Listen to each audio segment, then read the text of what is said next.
So కాబట్టి ఇది కొంచెం మీకు కష్టమే. ఈ అసెస్మెంట్ బుక్లెట్స్ ఎందుకు పెట్టాడు సార్ ఒక టీచర్ వచ్చారు ఉదయం. కొంచెం కష్టంగానే ఉంటారు, ఎందుకంటే మనం చూస్తూనే ఉన్నాం తల్లి. ఎందుకంటే మనం సబ్జెక్ట్గా రాసే వాళ్ళు ఉంటారు, రాయని వాళ్ళు ఉంటారు. రాసే స్టూడెంట్స్కి అసలు పేపర్స్ మనం ఎన్ని ఇవ్వగలుగుతాం ఒకటి.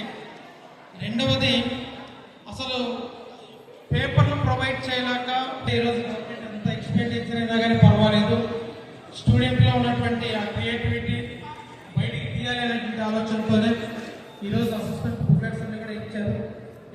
స్టూడెంట్ వేర్ ద స్టూడెంట్ అనేటువంటిది మీకు తెలుస్తుంది. ఇది ట్రయాంగిల్, స్టూడెంట్కు, టీచర్కు, పేరెంట్. మొత్తం తన బుక్లెట్ తాను చూశాడు స్టూడెంట్. తనకి ఏదో ఒక కోణంలో ఎప్పుడో ఒకసారైనా ఇంకా నేను బాగా రాయాలంటే ఆలోచన వస్తుంది.